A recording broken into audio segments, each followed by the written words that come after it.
¿Quiénes deben pagar el impuesto? Llegamos al aspecto subjetivo del impuesto, que nos responde una pregunta esencial. ¿Quiénes son los contribuyentes? La ley establece que están obligados a tributar por el impuesto sobre los bienes personales. Las personas humanas residentes en la República Argentina. Las sucesiones indivisas radicadas en el país.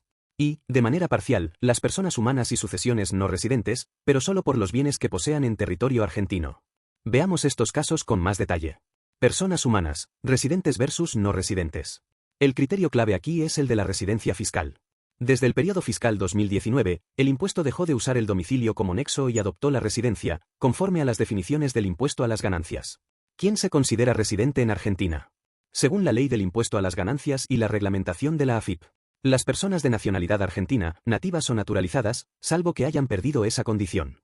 Las personas extranjeras que obtuvieron residencia permanente, o permanecieron en el país durante 12 meses continuos o discontinuos con autorización migratoria temporaria. Ausencias de hasta 90 días no interrumpen ese plazo. Por ejemplo, una persona extranjera que llegó a la Argentina el 1 de enero de 2024 y permaneció todo el año, adquiere la condición de residente fiscal desde el 1 de febrero de 2025. Atención, los miembros de misiones diplomáticas, organismos internacionales o quienes ingresan solo para estudiar o trabajar por menos de 5 años, no se consideran residentes a estos fines si no cumplen los demás requisitos. ¿Y qué pasa con las sucesiones indivisas?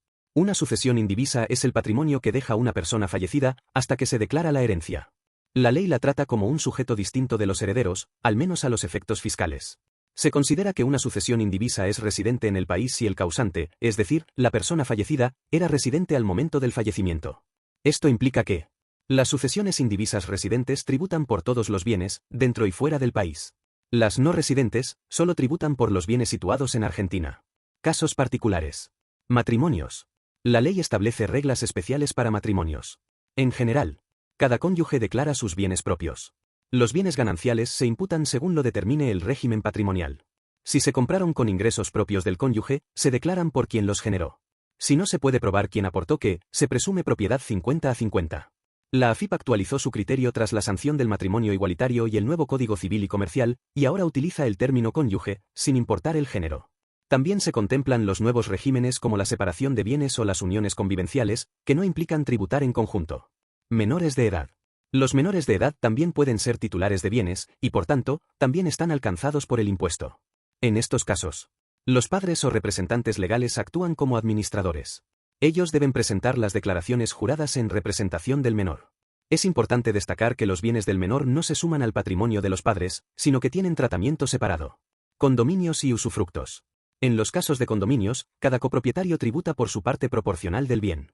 Si dos hermanos tienen un campo al 50%, cada uno lo declara por la mitad de su valor. En cuanto al usufructo, la regla es: si la nuda propiedad fue cedida a título oneroso, se divide la carga del impuesto entre usufructuario y nudo propietario. Si fue a título gratuito, quien conserva el usufructo debe tributar por el 100% del bien. ¿Cuándo se activa el impuesto? Luego de analizar dónde están los bienes, qué tipo de bienes se gravan y quiénes son los sujetos obligados, nos queda una última dimensión, el aspecto temporal. Es decir, ¿en qué momento exacto se considera que se produce el hecho imponible? En el caso del impuesto sobre los bienes personales, la respuesta es clara. El impuesto se devenga al 31 de diciembre de cada año. Esto quiere decir que lo relevante es la situación patrimonial del contribuyente al último día del año calendario, sin importar si los bienes fueron adquiridos unos días antes o si se vendieron justo después. ¿Es un impuesto instantáneo o de ejercicio? En la doctrina tributaria distinguimos entre hechos imponibles instantáneos, aquellos que ocurren en un momento determinado y único. Hechos imponibles de ejercicio, aquellos que se configuran a lo largo de un periodo, como en el caso de los ingresos mensuales. En este caso, el impuesto sobre los bienes personales es un hecho imponible instantáneo. El bien debe estar en posesión del contribuyente al 31 de diciembre, y solo en ese momento se evalúa si corresponde o no tributar. Por ejemplo, si compraste un inmueble el 30 de diciembre, ya está alcanzado por el impuesto. Si lo vendiste el 2 de enero, aún así deberás incluirlo en la declaración correspondiente al 31 de diciembre anterior.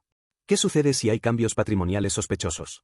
La ley prevé un mecanismo de control para evitar maniobras elusivas. Por ejemplo, si un contribuyente transfiere bienes poco antes del 31 de diciembre para evitar tributar y luego los recupera días después, la AFIP puede impugnar esa operación.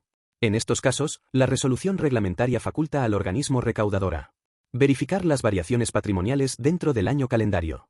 Aplicar un ajuste proporcional en función del tiempo transcurrido desde la transferencia hasta el cierre del año. Exigir prueba fehaciente de que el movimiento fue genuino y no con intención de eludir el gravamen.